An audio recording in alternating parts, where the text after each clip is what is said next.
Hello दोस्तों, कैसे हैं आप सब। उम्मीद करता हूँ आप सब बहुत अच्छे होंगे। दोस्तों, दुनिया में कई सारी महारानी आई और चली गई। कई देशों में राजकुमारियों की जयकार की जाती है। कईयों के खूबसूरती के चर्चे हुए तो कई के हिम्मत। लेकिन दोस्तों, कोई भी क्लियोपैट्रा जैसा नहीं बन सका। जी हाँ दोस्तों, आज हम आपको इजिप्ट की सबसे खूबसूरत, सबसे ताकतवर और सबसे विवादित महिला महारानी के बारे में जानकारी देने जा रहे हैं। तो इस रोचक जानकारी को जानने के लिए वीडियो को अंत तक देखें। Okay friends, let's start the video. दोस्तों, आपने इतिहास में कई रानियों और राजकुमारियों के बारे में पढ़ा होगा जो सिर्फ अपनी खूबसूरती के लिए मशहूर थी और इतिहास के पन्नों में उनका सौंदर्य अमर है।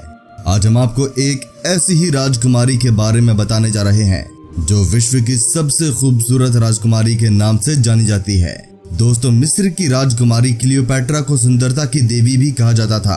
क्लियोपैट्रा को न सिर्फ उनके सुंदरता के लिए जाना जाता था, बल्कि उनका जीवन भी काफी रहस्यमय रहा था, जो आज भी खोजकर्ताओं को उनकी तरफ आकर्षित करता है। क्लियोपैट्रा जितनी सुंदर थी, उससे कहीं ज्यादा चतुर और षड्यंत्रकारी भी थी। क्लियोपैट्रा मिस्र की आखिरी रानी थी जिसने 40 सालों तक मिस्र पर राज किया। दुनिया भर में अगर किसी रानी के बारे में सबसे ज्यादा लिखा गया है तो वो है क्लियोपैट्रा। अगर किसी पर सबसे ज्यादा नाटक लिखे गए या फिल्में बनाई गई तो वो क्लियोपैट्रा है। क्लियोपैट्रा वो औरत थी जिसकी माँ के बारे में कोई नहीं जानता। अंदाजा लगाने वाले कहते हैं कि क्लियोपैट्रा की माँ शायद उसके पिता की कोई पटरानी रही होगी, यानी एक ऐसी औरत जिसका कोई नाम भी याद ना रखना चाहे। कहते हैं क्लियोपैट्रा की खूबसूरती की तुलना नहीं की जा सकती थी। वो जब बात करती तो लोग सम्मोहित हो जाते। वो देख भर लेती तो पुरुष वासना से उभर उठते। लेकिन इन सब से ऊपर, बहुत ऊपर, क्लियोपैट्रा एक फेरो थी, एक रानी, एक चालाक कूटनीतिज्ञ जिसे 9 भाषाएं आती थी और गणित में अच्छे अच्छों को मात दे सकती थी। दोस्तों, आपको बता दूं कि पिता की मृत्यु के बाद मात्र 14 वर्ष की आयु में क्लियोपैट्रा और उसके भाई टोलेमी दियोनेसिस को संयुक्त रूप से राज्य प्राप्त हुआ। भाई के राज्य पर क्लियोपैट्रा की सत्ता सहन नहीं हुई और बगावत हो गई। क्लियोपैट्रा को अपनी सत्ता से हाथ धोना पड़ा और सीरिया में शरण लेनी पड़ी, मगर इस राजकुमारी ने साहस नहीं छोड़ा। रोम के शासक जूलियस सीजर को अपने मुंह में फंसाकर क्लियोपैट्रा ने मिस्र पर हमला करवाया और सीजर ने टोलेमी को मारकर क्लियोपैट्रा को मिस्र के राज सिंहासन पर बिठाया। क्लियोपैट्रा की मौत से भी एक खास रहस्य जुड़ा हुआ है। रोमन राज्य के पहले सम्राट अगस्तस ने क्लियोपैट्रा की हार पर अपना शासन स्थापित किया था। शोध के अनुसार जब अगस्तस के पास अपने सम्मान में साल के 1 महीने का नाम अपने नाम पर रखने का मौका मिला तो क्लियोपैट्रा की हार का एक वार्षिक अनुस्मारक बनाने के लिए उन्होंने 8वें महीने को चुना, जिसमें क्लियोपैट्रा की मृत्यु हो गई थी।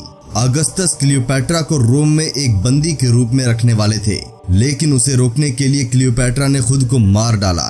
इससे साफ होता है कि क्लियोपैट्रा अपने प्यार के लिए नहीं मरी थी। क्लियोपैट्रा ने शर्मिंदा और असहाय होने के हिंसा को झेलने के बजाय मौत को चुना। क्लियोपैट्रा आज इतिहास में एक ऐसी रहस्यमय शख्सियत के रूप में दर्ज है जिसके रहस्य पर से पर्दा हटाने का सिलसिला अभी रुका नहीं है। कहते हैं क्लियोपैट्रा को 5 भाषाओं का ज्ञान था और वो एक चतुर नेता थी। यही कारण था कि वो बहुत जल्दी किसी से भी जुड़कर उसके सारे राज जान लेती थी और इसी के चलते उनका सैकड़ों पुरुषों से संबंध था। अपने शासन और अपने अस्तित्व को बचाने के लिए क्लियोपैट्रा को क्या कुछ नहीं करना पड़ा, ये बहुत ही रोचक है। दोस्तों, क्या आप जानते हैं कि क्लियोपैट्रा ने 51 ईसा पूर्व से 30 ईसा पूर्व तक मिस्र पर शासन किया था। वो मिस्र पर शासन करने वाली अंतिम फाराओ थी। वो अफ्रीका, कॉकेशियस या यूनानी थी। इस पर आज तक शोध जारी है।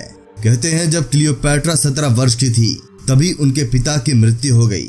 पिता की वसीयत के अनुसार उन्हें और उनके छोटे भाई टोलेमी दियोनेसिस को संयुक्त रूप से राज्य प्राप्त हुआ और वो मिस्री प्रथा के अनुसार अपने इस भाई की पत्नी होने वाली थी। लेकिन राज्य अधिकार के लिए संघर्ष के परिणाम स्वरूप उन्हें राज्य से हाथ धोकर सीरिया भागना पड़ा। दोस्तों, माना जाता है कि रोमन सम्राट जूलियस सीजर की रखैल थी उससे एक पुत्र भी हुआ, किंतु रोमनों को ये संबंध किसी प्रकार ना भाया। रोमन जनता इस संबंध का विरोध करती रही। माना जाता है कि रोमन शासक जूलियस सीजर के जनरल मार्क एंथोनी का क्लियोपैट्रा पर दिल आ गया था। वो उसकी सुंदरता से मदहोश हो चला था। क्लियोपैट्रा को जब ये बात पता चला तो वो दोनों शीत ऋतु एक साथ अलेक्जेंड्रिया में व्यतीत की। कहते हैं एंथोनी से उसे 3 बच्चे हुए। दस्तावेजों से पता चलता है कि उन दोनों ने बाद में शादी भी की। हालांकि वे दोनों पहले से ही विवाहित थे। एंथोनी के साथ मिलकर उसने मिस्र में अपने संयुक्त रूप से सिक्के भी ढलवाए। क्लियोपैट्रा अपने 60 जहाजों के साथ युद्ध स्थल से सिकंदरिया भाग आई। एंथोनी भी उसके पीछे पीछे भागकर उससे आ मिला।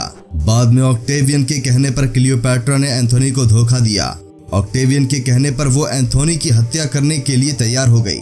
एंथोनी को उसने बहला फुसलाकर साथ साथ मरने के लिए तैयार किया और वो उसे समाधि भवन में ले गई जिसे उसने बनवाया था। वो एंथोनी इस भ्रम में था कि क्लियोपैट्रा आत्महत्या कर चुकी है, अपने जीवन का अंत कर लिया। जर्मनी के एक शोधकर्ता ने दावा किया है कि प्राचीन मिस्र की विख्यात महारानी क्लियोपैट्रा की मौत सर्पदंश से नहीं बल्कि अधिक मात्रा में मादक पदार्थों के सेवन से हुई थी। यूनिवर्सिटी ऑफ ट्राइवर के इतिहासकार और प्रोफेसर क्रिस्टोफ शेफर ने अपने आधुनिक शोध में दावा किया है कि अफीम और हेमलॉक के मिश्रण के सेवन की वजह से उनकी मौत हुई थी। क्लियोपैट्रा का निधन अगस्त 30 ईसा पूर्व में हुआ था और हमेशा से यही समझा जाता था कि उनकी मौत कोबरा सांप के काटने से हुई थी। जूलियस सीजर की मौत के 14 साल बाद और मार्क एंटनी के आत्मघात के ताजा तरीन जख्म के बाद जब क्लियोपैट्रा ने जाना कि ऑक्टेवियस की फोर्स अलेक्जेंड्रिया में प्रवेश कर चुकी है और सर्वनाश समीप है, तो उसने ऑक्टेवियस के नाम एक संदेश भिजवाया।